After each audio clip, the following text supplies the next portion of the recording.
At the reading of the will, my son shouted in front of everyone, "If that shrew gets a share, I'll give up mine." I stayed silent and smiled. He didn't know the fortune was worth $11 million. I'm glad to have you here. Follow my story until the end and comment the city you're watching from, so I can see how far my story has reached. The lawyer, Mr. Patterson, paused, his eyes darting nervously between Wesley and me. The room fell into an uncomfortable silence. I could feel the weight of everyone's stares, my daughter-in-law Diane's smug expression, my sister-in-law Barbara's pitying glance, even my grandchildren's confused faces. My hands trembled slightly in my lap, but I kept my composure, the way I always had for the past 50 years. "Please continue, Mr. Patterson," I said quietly. Wesley scoffed, leaning back in his chair. At 47, my son had grown to look remarkably like his father Frank, tall, broad-shouldered, with that same confident set to his jaw. But where Frank's confidence had been earned through decades of hard work, Wesley's came from entitlement. "Mom, let's not pretend," Wesley said, his voice dripping with condescension. "Dad built this company from nothing. You were just along for the ride."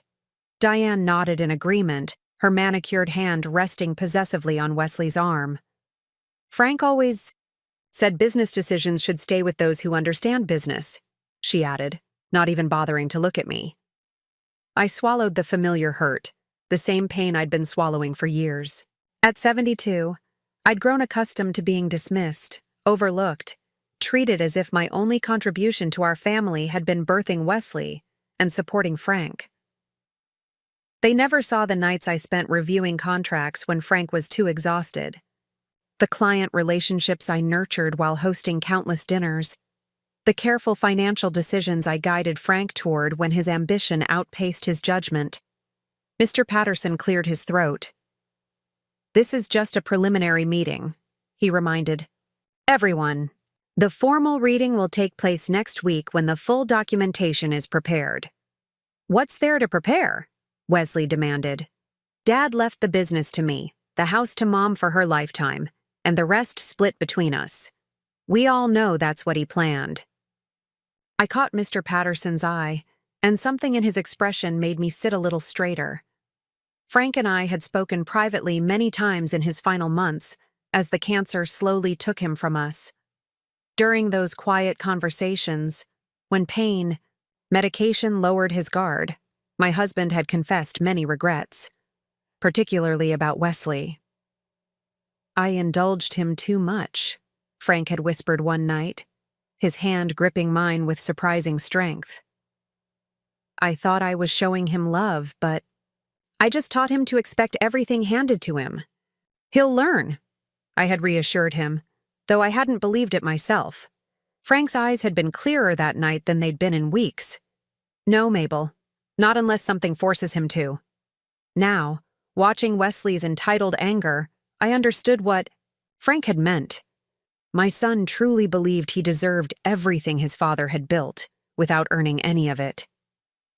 "The estate is more complex than you might think, Mr. Wesley," Mr. Patterson said carefully. "Your father made some significant changes in his final months." Wesley's head snapped up. "Changes? What changes?" I studied my folded hands, feeling a strange calm settle over me. Frank had never told me exactly what he'd planned, but he'd asked me to trust him one last time. "Wait and see, Mabel," he'd said, with that familiar twinkle in his eye that had first made me fall in love with him 50 years ago. "Just promise me you'll stand your ground when the time comes." "This is ridiculous," Wesley was saying now, standing up so abruptly his chair scraped loudly against the floor. "Whatever Dad did, I'll contest it if necessary. Mom has no head for business. She'd run the company into the ground in a month." "Wesley," I said softly, speaking up for the first time since his outburst. "Your father built Harrington Manufacturing. Over 45 years. Don't you think he had the right to decide what happened to it?" My son looked at me as if I'd suggested the earth was flat, and he decided to leave it to me, his son, his only child, the one who's worked beside him for 20 years, not to his housewife who can barely operate a smartphone. The casual cruelty stung, but I didn't flinch. Behind Wesley's bravado, I could see something new in his eyes. Fear. He'd been counting on this inheritance, perhaps more than I realized. As everyone filed out of the room, Diane paused by my chair, leaning down as if to embrace me, her voice a poisonous whisper in my ear. "Don't get any ideas, Mabel. Wesley is prepared to fight for what's rightfully his." I patted her hand gently. "We all get what we deserve in the end, dear." When I was finally alone with Mr. Patterson, he looked at me with concerned eyes. "Are you all right, Mrs. Harrington?" I nodded, a strange lightness filling my chest. Frank knew exactly what he was doing, didn't he? Mr. Patterson's professional facade cracked into a small smile. "Your husband was a very wise man, and he adored you more than you probably realize." As I gathered my purse to leave, I thought about the fortune that Wesley had no idea existed. The $11 million Frank had quietly amassed beyond the company's value, and what my husband had decided to do with it. Next week would change everything. And for the first time in decades, I found myself looking forward to the future. The week between meetings stretched endlessly. I spent most of it alone in the house that Frank and I had shared for 43 years, running my fingers along the familiar surfaces, remembering. We'd bought this place when Wesley was 4, a modest 3-bedroom that seemed enormous after our starter apartment. Frank had just secured his first major contract, and I'd recently abandoned my teaching career to support his growing business. "Temporary," he'd promised as I packed away my education degree. "Just until things stabilize." But things never quite stabilized enough for me to return to teaching. Instead, I became Harrington Manufacturing's unseen foundation, managing our home, raising Wesley, hosting clients, reviewing contracts after hours, all while Frank became the company's public face. I paused at the mantel, picking up a photo from Wesley's college graduation. Frank stood proudly beside him, both in matching suits, their posture identically confident. I stood slightly apart, smiling, but somehow separate. Even then, I could see the pattern forming, though I'd been powerless to stop it. The doorbell rang, startling me from my memories. Barbara stood on the porch, clutching a casserole dish. "Thought you might need some company," my sister-in-law said, brushing past me into the kitchen. Unlike Frank, who'd been warm and gregarious, Barbara had always been brutally direct.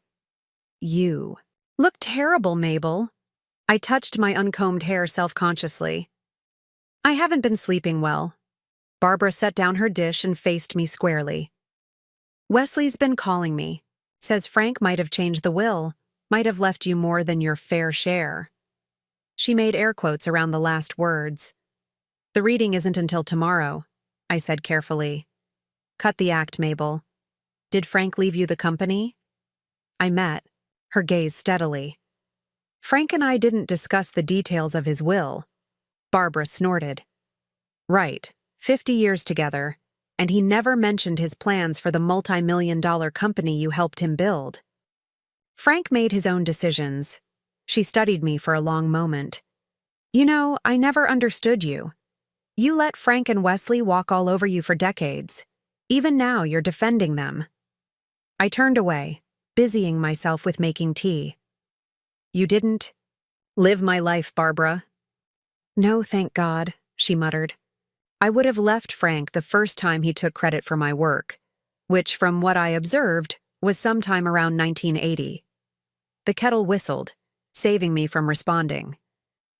As I poured hot water into mugs, Barbara continued, her voice softening.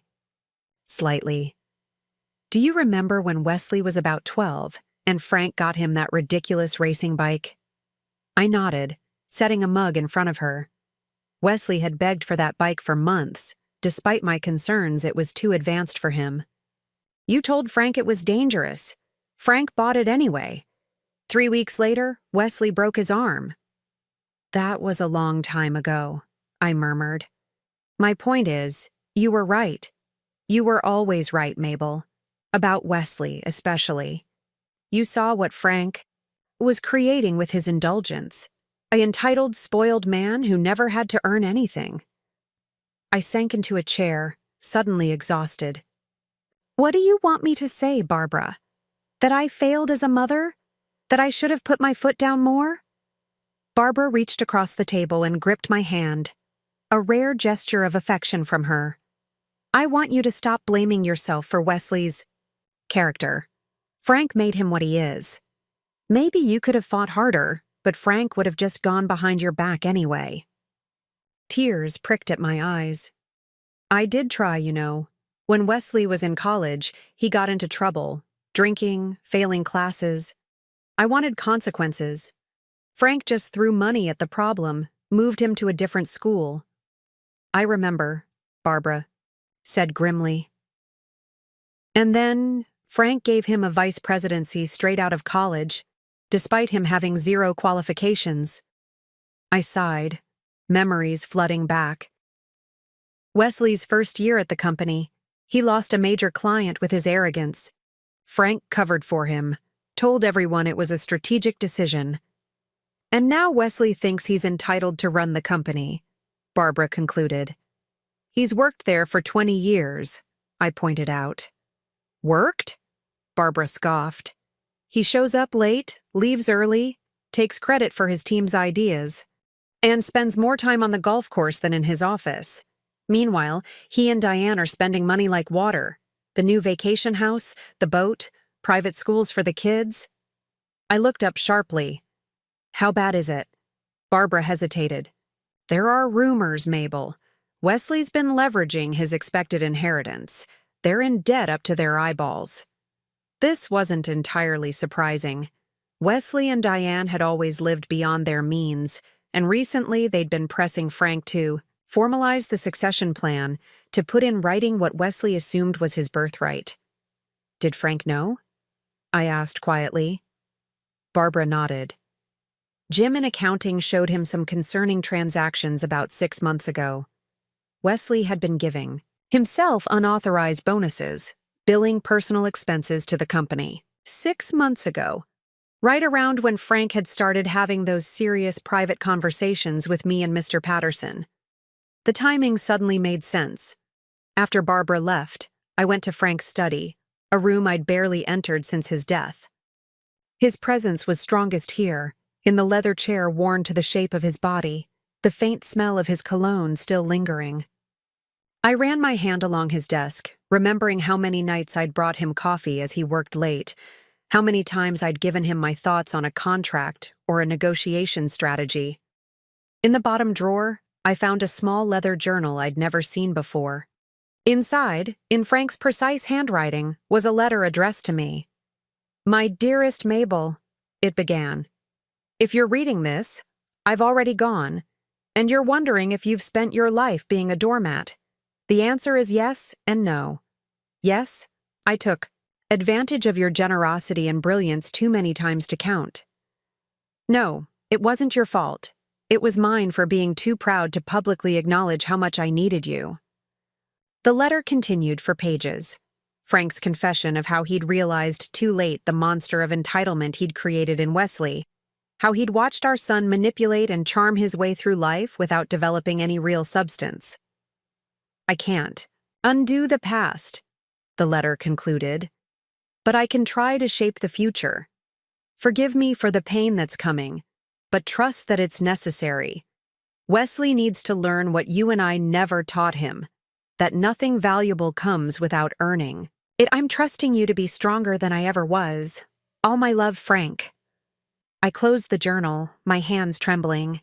Tomorrow, I would discover exactly what Frank had planned, and why Wesley was so afraid. The morning before the final will reading, I decided to visit my grandchildren. Wesley and Diane had always controlled my access to them, scheduling our interactions, with the precision of international diplomats arranging peace talks. But today, I didn't call ahead. I simply drove to their sprawling Tudor-style home and rang the doorbell. The housekeeper, Maria, answered. her eyes widening at the sight of me. Mrs. Harrington, I didn't know you were coming today. Is Diane home? I asked, already knowing she would be at her weekly tennis lesson. No, ma'am, just the children. They're finishing breakfast. I smiled warmly. Perfect. I thought I'd surprise them. Maria hesitated, clearly uncertain whether to admit me without Diane's permission, but her respect for me as the family matriarch won out. She stepped aside. Emma and Jacob, 12 and 10, were sitting at the kitchen island, still in their pajamas despite it being nearly 10 o'clock. They looked up in surprise as I entered. Grandma? Emma said, her voice uncertain. Mom didn't say you were coming. It's a surprise visit, I explained, setting my purse down. I missed you both. Jacob, always the more affectionate of the two, slid off his stool and gave me a quick hug before retreating. Emma stayed where she was, watching me warily. Are your parents around? I asked casually, though I already knew the answer. Dad's at work, Jacob said. Mom's at tennis. I nodded, taking a seat at the island. How's school going? Emma shrugged. Fine. Did you finish that science project you were working on? The one about ecosystems? Emma's eyes widened slightly. You remember that? Of course I do, I said, gently. I remember everything you tell me. A flash of confusion crossed her face. But Mom said you don't really listen to us. That you're too distracted. My heart contracted painfully, but I kept my expression neutral. What else does your mom say about me? The children exchanged glances, a silent communication passing between them. You can tell me, I assured them. I won't be upset. Jacob bit his lip. She says you never really wanted Dad to be born, that you resented having to give up your job to raise him. The cruelty of the lie stole my breath for a moment. I had adored Wesley from the moment he was placed in my arms. Yes, I'd mourned my teaching career, but I'd never once regretted my son.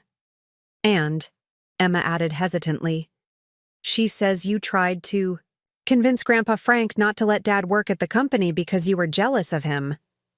I closed my eyes briefly, steadying myself. Do you believe that? Both children looked down at their cereal bowls. It's okay, I said softly. These are complicated grown-up issues. But I want you to know that I have always loved your father very much, and I love both of you more than anything. I spent the next hour really talking with my grandchildren, perhaps, for the first time. Without Diane's hovering presence, they gradually relaxed, sharing stories about school and friends. I realized how little I actually knew about their lives, how successfully Diane had isolated them from me. As I was preparing to leave, not wanting to be there when Diane returned, Emma suddenly asked, Grandma, are you and Dad fighting about Grandpa's money? I paused, choosing my words carefully. Your grandfather worked very hard all his life. He wanted to make sure his money was used wisely. Dad says you're trying to take what belongs to him, Jacob said bluntly. A wave of sadness washed over me. Is that what he told you? Emma nodded solemnly. He was really upset.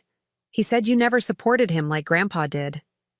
I knelt down to their level, looking into their young, troubled faces. Sometimes adults disagree about important things, but that doesn't change how much we all love you. No matter what happens with Grandpa's will, you will always be my precious grandchildren. On the drive home, I could barely see through my tears. Diane hadn't just poisoned my relationship with my grandchildren, she'd rewritten our entire family history. In her version, I was the villain, the jealous mother who resented her own son's success. I pulled over, unable to continue driving. The pain was too sharp, too fresh. All these years I'd believed that Wesley's dismissive attitude toward me was simply the result of Frank's indulgence, of masculine pride. I never imagined he harbored such deep resentment, that he believed I had tried to hold him back. When I Finally arrived home, a familiar car was parked in my driveway. Thomas Reed, Frank's oldest friend and the company's financial controller, was waiting on my porch. "Thomas," I greeted him, wiping away the last traces of tears. "This is unexpected." His weathered face was grave. "We need to talk, Mabel, about Wesley." Inside, Thomas declined coffee, getting straight to the point. "Wesley's been borrowing against his inheritance, heavily." I nodded. "Barbara mentioned he and Diane have financial problems." "It's worse than that," Thomas said grimly. "He's leveraged everything on a real estate development in Colorado. Luxury ski condos. The project is failing spectacularly." "How bad?" "He's nearly $2 million in debt with nothing to show for it except half-built structures that won't pass code inspection." I sank into a chair. "Did Frank know?" Thomas nodded. "Frank discovered it about 7 months ago. Wesley had been embezzling from the company to cover his personal debts." "Embezzling?" The word felt like a physical blow. "Are you certain?" "I have the documentation." Frank confronted him privately. They worked out a repayment plan to avoid criminal charges. Frank was devastated. 7 months ago, when Frank's cancer had suddenly seemed to accelerate, when he'd started having those intense private conversations with me and Mr. Patterson. "Wesley's counting on his inheritance to bail him out," Thomas continued. "If he doesn't get what he's expecting." He didn't need to finish the sentence. Wesley wouldn't just lose face. He could lose everything. "Why are you telling me this now?" I asked. Thomas's expression softened. "Because Frank asked me to, after the will reading. He wanted you to understand what you're dealing with. Wesley isn't just entitled, Mabel. He's desperate." After Thomas left, I sat alone in my quiet living room, the weight of this new knowledge pressing down on me. My son, who had everything handed to him his entire life, had still wanted more. He'd stolen from his father, lied to his family, and now expected his inheritance to save him from the consequences of his actions. And tomorrow, at the will reading, he would discover whether Frank had thrown him a lifeline or cut him loose, to finally sink or swim on his own. The morning of the final will reading dawned bright and clear. I dressed carefully in a navy suit that Frank had always liked, my one concession to sentimentality. As I fastened my pearl earrings, Frank's gift, on our 40th anniversary, the doorbell rang. Mr. Patterson stood on my porch, his expression grave. "Mrs. Harrington, I thought we might ride together." I raised an eyebrow. "The reading isn't for 2 hours." "I know. I thought you might appreciate some preparation." I invited him in, a knot of anxiety forming in my stomach. "Is something wrong?" Once, seated in my living room, Mr. Patterson removed a thick folder from his briefcase. "Before we join the others, I need to explain Frank's plan in detail. He was very specific about the timing." "I'm listening," I said, folding my hands in my lap to keep them from trembling. "Frank came to me 8 months ago, shortly after his diagnosis. He was concerned about Wesley's fiscal responsibility." I nodded. "I've since learned about the embezzlement." Mr. Patterson looked relieved. "Good. That makes this easier." Frank was deeply troubled by Wesley's actions, not just the legal implications, but what they revealed about his character. He opened the folder, revealing a series of documents. Frank restructured his estate with 2 primary goals: protecting the company's future and providing you with security and control. "Control?" I repeated, the word unfamiliar in relation to my role in the family. "Yes." Frank recognized belatedly that you were always the more prudent decision-maker. He came to believe that Wesley's sense of entitlement stemmed from Frank's own actions, always giving Wesley what he wanted, never requiring him to earn his place. I felt a strange sense of validation hearing Frank's thoughts echoed by Mr. Patterson. For decades, I'd voiced these same concerns, only to be dismissed as overprotective or lacking business acumen. The will creates a trust, Mr. Patterson continued. All of Frank's assets, the company, the properties, the investments, will be held in this trust. You, Mabel, are the primary trustee. I stared at him. Me? Not Wesley? Not Wesley, he confirmed. Frank believed you would make decisions based on what's best for the family's long-term security, not just immediate gratification. My mind raced, trying to process this reversal of the roles I'd inhabited for 50 years. Wesley will contest it, I said finally. Frank anticipated that. Mr. Patterson's expression was grim, which is why he included some unusual provisions. He pulled out another document, this one marked with several highlighted sections. If Wesley contests the will, he forfeits everything. No exceptions. Everything?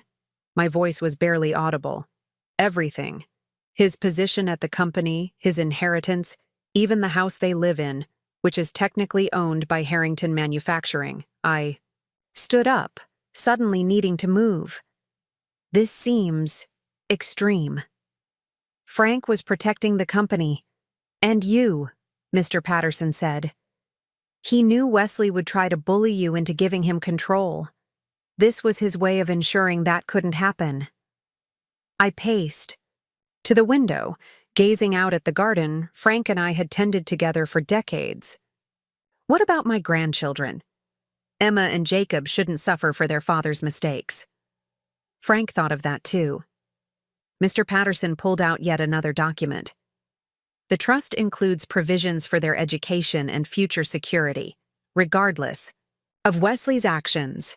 Those funds cannot be accessed by Wesley or Diane under any circumstances. Relief flooded through me. Whatever happened, my grandchildren would be protected. There's more, Mr. Patterson said. About the 11 million. I turned back to face him. Yes? It's separate from the company assets.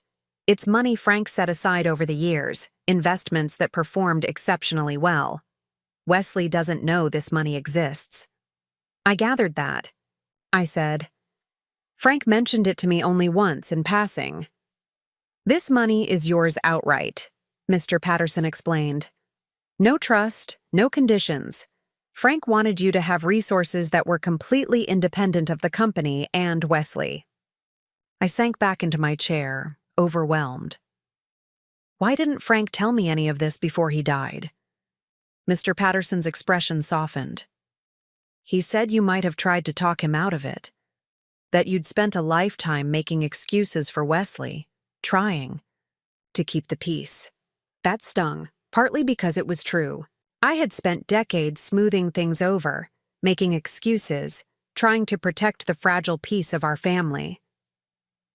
There's a letter, Mr. Patterson added, pulling a sealed envelope from the folder. Frank asked me to give this to you before the reading. My name was written on the front in Frank's bold, decisive handwriting. I took it with trembling fingers, but didn't open it. Some things were too private to share, even with Mr. Patterson. What do you think Wesley will do? I asked instead. He'll be angry, Mr. Patterson said bluntly, possibly threatening. Almost certainly he'll try to intimidate you into changing the terms. And if that doesn't work, then he'll try to contest it, despite the forfeiture clause. He'll claim you manipulated Frank during his illness, that Frank wasn't of sound mind. I felt a flare of indignation. Frank was sharp until the very end. We have extensive documentation of his mental competence, Mr. Patterson assured me. Multiple witnesses, medical evaluations. Wesley won't win a contest, but he could drag it out, make things unpleasant. I thought of my grandchildren, of the lies Diane had already told them. How much worse would it get if Wesley declared open war? What would you advise? I asked. Mr. Patterson considered the question carefully. Frank believed Wesley needed to face real consequences for once in his life, that without that, he'd never grow into the man he could be. And you? I think Frank was right, he said simply. But I also think you need to prepare yourself for the fallout. Wesley won't go quietly. I glanced at the clock. We had an hour before we needed to leave for the reading. An hour for me to decide whether I would follow through with Frank's plan or find some compromise to keep the peace as I'd done my entire life. "I'd like a few minutes alone if you don't mind," I said. After Mr. Patterson stepped outside, I opened Frank's letter with unsteady hands. His familiar handwriting blurred as tears filled my eyes. "My dearest Mabel," it began. "By now, Patterson has explained everything. You're probably wondering if I've lost my mind, putting you in this position. The truth is, I finally found it. For 50 years, you've been the backbone of this family, the quiet strength I relied on, but rarely acknowledged. Publicly, I took advantage of your generosity, your willingness to step back and let me shine. I failed Wesley even more profoundly. I gave him everything except what he truly needed: boundaries, consequences, the chance to earn his own success. Now he's a man who takes what he wants without thought for others, who believes he's entitled to the fruits of other people's labor. I can't undo the past, but I can try to shape the future. Wesley needs to learn what I never taught him, and you need to claim the authority you've earned through a lifetime of wisdom and sacrifice. It won't be easy. He'll fight, he'll rage, he'll try every manipulation he's ever learned. But Mabel, my love, you are stronger than you know. You've always been the true power in our family. It's time for everyone else to recognize it too. All my love, now and always, Frank." I folded the letter carefully, pressing it to my heart. Then I dried my tears, reapplied my lipstick, and went to tell Mr. Patterson I was ready. Frank was right. It was time to stop making excuses, time to stop smoothing things over. For Wesley's sake as much as my own, it was time to stand firm. The conference room at Patterson & Associates was filled to capacity. Wesley and Diane sat directly across from me, both dressed impeccably. Wesley in a charcoal suit that matched his stormy expression, Diane in a cream-colored dress that probably cost more than most people's monthly salary. Barbara sat beside me, her presence a silent show of support. Various extended family members and company executives lined the walls, their curious gazes darting between Wesley and me. Wesley leaned across the table. "You look pleased with yourself, Mom," he said quietly, his voice pitched so only I could hear. "Did you and Dad cook something up during his last days?" I met his gaze steadily. "Your father was of sound mind until the end, Wesley." His eyes narrowed. "We'll see about that." Mr. Patterson entered the room, accompanied by 2 associates, carrying stacks of documents. He nodded solemnly to the assembled group. "Thank you all for coming. We're here for the formal reading of Franklin Harrington's last will and testament. Before we begin, I want to clarify that Mr. Harrington revised his will 7 months ago, with multiple witnesses present, including his physician who attested to his mental competence." Wesley shifted in his chair, the first flicker of uncertainty crossing his face. Mr. Patterson adjusted his glasses and began reading the formal legal preamble. I barely heard the words, focusing instead on my son's face. Despite everything I'd learned, despite his cruelty and poor choices, my heart ached for what was coming. No mother wants to see her child suffer, even when that suffering is necessary. "Now to the disposition of assets," Mr. Patterson said, his voice cutting through my thoughts. "Franklin Harrington established the Harrington Family Trust, into which all company assets, properties, and investments have been placed." Wesley nodded impatiently. This much he had expected. "The trustee of this trust, with full authority over all business decisions, distributions, and management, is Mabel Eleanor Harrington." A shocked murmur rippled through the room.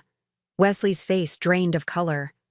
"That's impossible," he said, his voice dangerously quiet.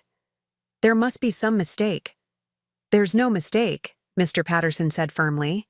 "Mrs. Harrington has sole authority as trustee." Diane gripped Wesley's arm. "What about Wesley?" "He's the only child, the heir."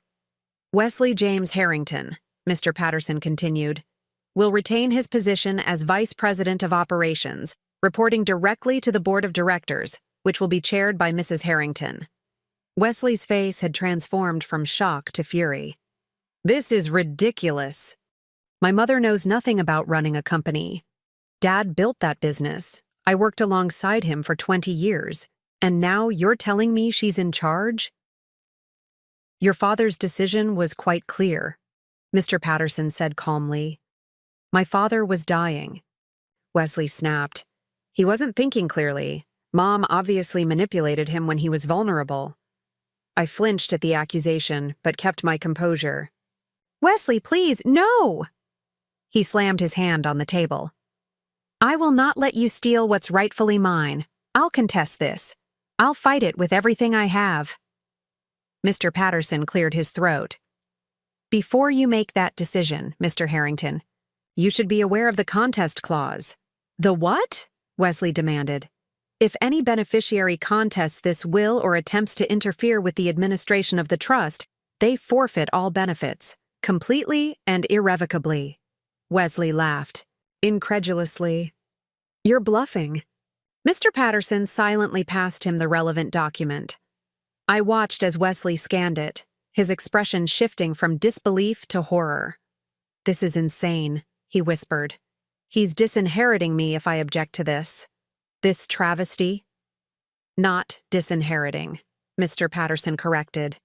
The trust provides for your continued employment and a generous annual distribution, provided you fulfill your professional obligations satisfactorily. But yes, if you contest the will, you forfeit everything, including your position at the EU company. Wesley turned to me, his eyes blazing. You did this. You turned him against me. I shook my head sadly. No, Wesley. Your actions did that. Confusion flickered across his face. Your father knew about the embezzlement, I said quietly. He knew about the failed real estate venture, the $2 million in debt, all of it. Wesley paled further, his gaze darting around the room. Some of ye. The executives shifted uncomfortably, clearly hearing this information for the first time. That's a lie, he hissed. Thomas Reed provided him with the documentation, I continued, my voice steady despite my breaking heart. Your father protected you from criminal charges, but he couldn't ignore what it revealed about your character. Diane was looking at Wesley with growing alarm. What is she talking about? What embezzlement? Wesley ignored her, focusing his rage on me. You had no right to discuss my personal business in front of everyone. These are the people whose jobs you put at risk, I replied. The company that's been supporting your lifestyle could have faced serious repercussions from your actions. Enough, Wesley stood abruptly. I won't sit here and be lectured by a woman who's never worked a day in her life. Dad built that company. I helped it grow.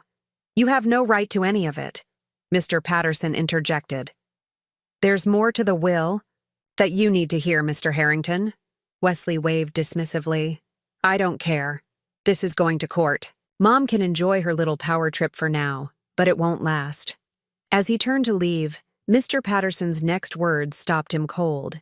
In addition to the company assets, Franklin Harrington had personal investments valued at approximately $11 million. Wesley froze, turning slowly back to the table. What did you say? $11 million in personal investments, separate from the company, Mr. Patterson repeated. Accumulated over the past 30 years. Wesley sank back into his chair, his expression unreadable. And I suppose that goes into this trust too? No, Mr. Patterson said simply. That amount is bequeathed directly to Mrs. Harrington, with no restrictions or conditions. The room fell completely silent. Wesley stared at me as if seeing me for the first time. $11 million, he said flatly. Dad left you $11 million. Outright. I nodded, maintaining my composure, even as my heart raced. He did, Wesley laughed, a harsh, ugly sound. All these years, you played the humble housewife, the supportive spouse who sacrificed everything for Dad's career, and all along, you were just waiting to take control. That's not true, I said quietly. I never wanted this, Wesley. I only wanted our family to be whole. Our family? He spat. There is no family anymore. You've seen to that. Diane, who had been unusually quiet, suddenly spoke up. Wesley, don't be hasty. We need to think about this. He rounded on her. Think about what? How my mother has stolen my birthright? Think about our options, she said tensely, her eyes darting to the watching crowd. This isn't the place for this discussion. Wesley ignored her, focusing his rage on me. I'll fight this. I don't care what that contest clause says. No court will uphold this. This theft. Mr. Patterson cleared his throat. The trust also includes provisions for Emma and Jacob's education and future security. Those funds cannot be accessed by anyone but them, regardless of any contests to the will. Wesley's face contorted with fury. So you're bribing my children now? Trying to turn them against me too?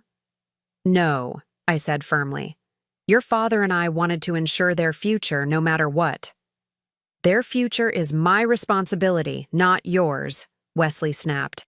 You think you can buy their loyalty with trust funds? I met his gaze steadily. This isn't about loyalty, Wesley. It's about security. It's about making sure that your children don't suffer for any financial difficulties you might face. The implication hung in the air between us. Wesley knew I knew exactly how precarious his finances were, how close he was to losing everything. This meeting is over, he said finally, standing again. Come on, Diane, we're leaving. As they stormed out, the room erupted in murmurs. I sat perfectly still, Frank's letter a reassuring weight in my pocket. The hardest part was done. Now came the aftermath. 3 months passed slowly. The initial shock of the will reading had rippled through our family and the company like a stone thrown into still water, creating waves that continued to spread outward. Wesley had consulted 5 different attorneys, all of whom told him the same thing. The will was ironclad. Frank had been methodical in documenting his mental competence, his reasons for the unusual arrangement, and Wesley's financial misdeeds. Any contest would not only fail, but would trigger the forfeiture clause, leaving Wesley with nothing. I spent those months learning about the company I now oversaw. Thomas Reed became my closest advisor, patiently explaining the business Frank and I had built together, but that I had always viewed from the sidelines. To my surprise, much of it came naturally to me. Years of listening to Frank's dinner table conversations, reviewing contracts late at night, and offering quiet suggestions had given me a foundation I hadn't realized I possessed. The company. Employees adapted to my leadership with varying degrees of acceptance. Some were openly skeptical, others cautiously supportive. I made no dramatic changes, focusing instead on steady, thoughtful management, exactly what Frank would have wanted. Wesley had been conspicuously absent from both the office and family gatherings. According to Barbara, who somehow always knew everything, he and Diane were reassessing their options, which I suspected meant they were desperately trying to figure out how to manage their crushing debt without the windfall they'd been counting on. I hadn't seen my grandchildren since. That day in their kitchen, the silence from them was the most painful part of this entire ordeal. On a crisp autumn morning, I was reviewing quarterly reports in Frank's old home office, my office now, when the doorbell rang. I wasn't expecting visitors. Opening the front. Daughter! I found Wesley standing on the porch, alone. He looked different. Thinner, with dark circles under his eyes and a humility in his posture that I'd never seen before. Wesley, I said, surprise making my voice catch. I wasn't expecting you. Can I come in? He asked, his tone lacking its usual confidence. I stepped aside, motioning him into the living room. He sat stiffly on the edge of the sofa, declining my offer of coffee. How are you? I asked when the silence stretched too long. He laughed hollowly. How do you think? My life is falling apart. I waited, sensing he hadn't come just to tell me that. We lost the house, he said finally. The bank foreclosed last week. Though I'd been expecting this news, hearing it still hurt. I'm sorry, Wesley. Are you? He asked, but without the venom I'd expected. It's what Dad wanted, isn't it? For me to lose everything? I shook my head. Your father wanted you to understand the value of what you had. He wanted you to become the man he knew you could be. Wesley stared at his hands. We're staying with Diane's sister for now. It's humbling, to say the least. The children? I asked, trying to keep the eagerness from my voice. They're confused, angry. They don't understand why we had to leave our house, why they had to change. Schools. Guilt twisted in my stomach. Wesley, I never wanted them to suffer. I know, he said quietly, surprising me. Diane told me about your visit, about what the kids said you told them.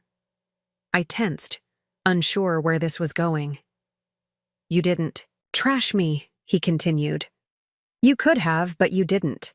Even after everything I said about you, I reached across the coffee table, tentatively placing my hand on his. You're my son. No matter what, that doesn't change. Wesley's eyes filled with tears, something I hadn't seen since he was a child. I've made such a mess of everything. Mom, the company, my marriage, my children's security. It's not too late to fix things, I said gently. He looked up sharply. Is that why you think I'm here? To beg for money? No, I said honestly. I think you're here because you're my son, and you're in pain. Wesley seemed to deflate, the last of his defensive anger dissipating. Diane left, he said abruptly. She's filing for divorce, says she didn't sign up for financial ruin. Despite everything Diane had done, I felt a pang of sympathy for Wesley. I'm sorry to hear that. Are you? He asked again, and this time there was genuine curiosity in his voice. After how she treated you? How she poisoned the kids against you? I'm sorry for your pain, I clarified, and for what this means for Emma and Jacob. Wesley nodded slowly. They're asking about you, you know, especially since Diane left. They want to know if the things she told them were true. Hope fluttered in my chest. And what did you tell them? The truth, he said simply. That their grandmother is a good person who loves them very much. That I've been unfair to you. Tears pricked at my eyes. I'd like to see them, if that's possible. That's partly why I'm here, Wesley admitted. They need stability right now, people they can count on. The unspoken request hung between us. They're always welcome here, I assured him. And so are you, Wesley. He nodded, eyes downcast. I don't know what happens next, Mom. I've lost almost everything. My marriage, my home, probably my job too, once the board realizes how badly I've mismanaged my department. I considered my next words carefully. Your father left the company in my control because he trusted my judgment. If I judge that you deserve another chance, a real one, would you be willing to earn it? Truly earn it this time? Wesley looked up, a flicker of his old defensiveness crossing his face. What does that mean? It means starting over, I said firmly. A lower position, reduced salary, regular oversight of your work. It means proving yourself not as Frank Harrington's son, but as an employee who brings value to the company. He was quiet for a long moment. And if I refuse? Then that's your choice, I said simply. The trust provides for Emma and Jacob regardless. You won't starve, but you won't have the life you've become accustomed to either. Wesley stood and walked to the window, gazing out at the garden where he'd played as a child. Dad really thought this through, didn't he? He did, I confirmed. He loved you, Wesley, enough to finally give you what you actually needed, not just what you wanted.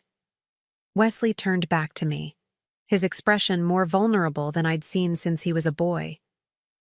"And you, Mom? After everything I've said and done, how can you still be willing to help me?" I rose and joined him by the window. "Because I'm your mother, and because I believe people can change when they have to." "Even someone as selfish as me?" he asked, his voice barely above a whisper. "Especially you," I said, touching his cheek gently. "Because underneath everything, you're still the boy who cried when his pet goldfish died, who gave his allowance to a homeless man when you were 10, who held your newborn daughter like she was made of glass." Tears slid down Wesley's face. "I don't deserve another chance." "Maybe not," I agreed. "But you're getting one anyway. What you do with it is up to you." 2 weeks later, Wesley moved into the guest house with Emma and Jacob. He started work in the purchasing department, a significant step down from his vice presidency, but a position where he could learn the business from the ground up, the way he should have decades ago. The transition wasn't easy. There were days when Wesley's old entitlement flared up, when he bristled at taking direction from people who had once been his subordinates. But slowly, incrementally, he began to change. The real joy came from having my grandchildren nearby. Emma and Jacob spent afternoons with me after school, gradually letting go of the false narrative Diane had created. We baked cookies, planted flowers in the garden, and talked, really talked, about their lives, their feelings, their fears, about the future. "Grandma," Emma asked one evening as we prepared dinner together, "are you and Dad going to be okay now?" I looked through the window to where Wesley was helping Jacob with his science project, his face intent and patient in a way I'd rarely seen before. "I think we're going to be just fine," I told her, and for the first time in decades, I truly believed it. Frank had been right all along. Sometimes love means setting difficult boundaries, even when it breaks your heart to do so. Wesley was finally growing into the man he could be, responsible, thoughtful, earning his place in the world, rather than expecting it handed to him. As for me, at 72, I had discovered a strength I'd always possessed but rarely used. The company was thriving under my leadership, my family was healing, and I had finally found my voice after decades of silence. Frank's last gift hadn't been the money or the company. It had been the chance for all of us to become who we truly could be, once freed from the patterns that had held us back for so long. In the silence of his final plan had come our redemption. Wesley's, mine, and even Frank's, a family legacy worth far more than $11 million. Now I'm curious about you who listened to my story. What would you do if you were in my place? Have you ever been through something similar? Comment below.